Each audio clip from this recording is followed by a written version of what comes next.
Dr. Sean, Hi, Luke. thanks for coming. Thanks for doing this interview. I really want to get back to 10 years ago. So you're a medical doctor, you're the head of medicine at Kalgoorlie Hospital, and you're driving in between Esperance and Kalgoorlie. You start feeling some chest pain. What's happening here? When I started, I thought it was just indigestion, but it actually got a lot worse. And while I was trying to get to Kalgoorlie, I had to stop at the Kambalda clinic. And I was actually, I had an ECG done. The doctor was out to lunch. So I had to diagnose myself, and I realized I was having a heart attack. So being 39 and having a heart attack, and that too, what we call as an ST elevation myocardial infarction, that's pretty bad.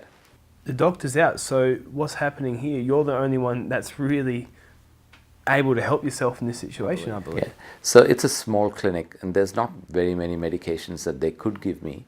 But I was really hoping that the doctor would be called out of lunch, which he was. And yeah, I was thinking of all the medications that I needed to have, but was not available there. So things, they're not looking good. The doctor comes in, I understand. They do the best they can to help you in this situation. But it goes from bad to worse.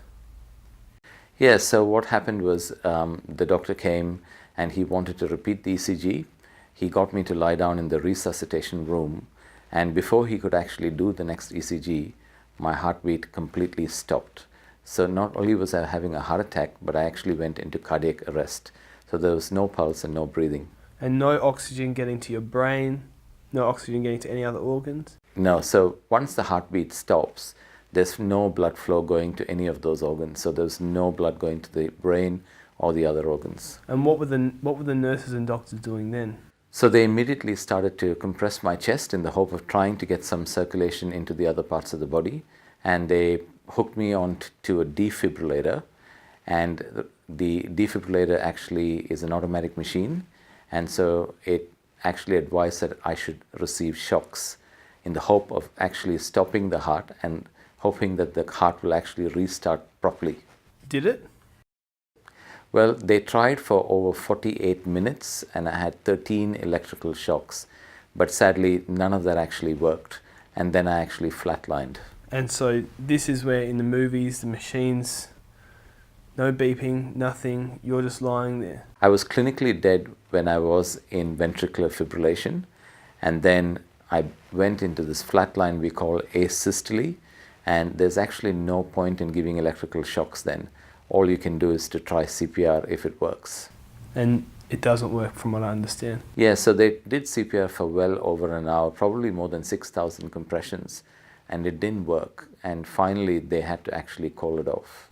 And so by the sounds of it, the doctors have done everything they can. You've had a heart attack. It's a very serious one. You're flatlined now.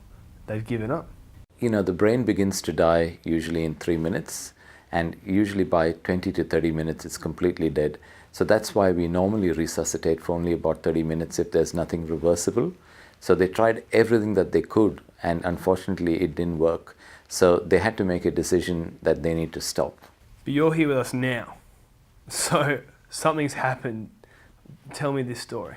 My wife had driven in from Kalgoorlie by then, and they had stopped the resuscitation and told her to come in and say goodbye to me. When she walked in, I was actually lying there. I was white. The ECG monitor was a flat line.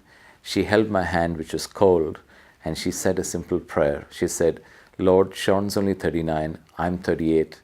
My son is 10. I need a miracle." And my heartbeat came back. So you've had your massive heart attack, gone into cardiac arrest. Your wife's prayed for you. Miraculously, your heart's restarted again, and they take you to Perth. I was in the ICU and the doctors thought that there's no way that my brain could have any function at all. In fact, I was on a ventilator. I was not breathing on my own. They were giving me 3 different medications to support my blood pressure, and I was on a machine to actually help with the pumping of the heart.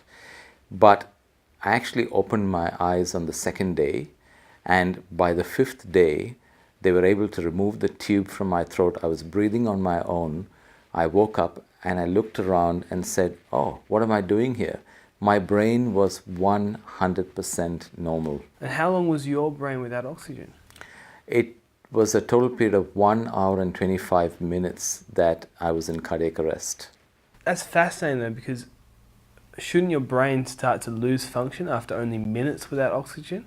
Absolutely, and that's why there's no other way that I can explain this other than the fact that God Himself did a miracle. To find out more, please visit my website. It's www.seangeorge.com.au.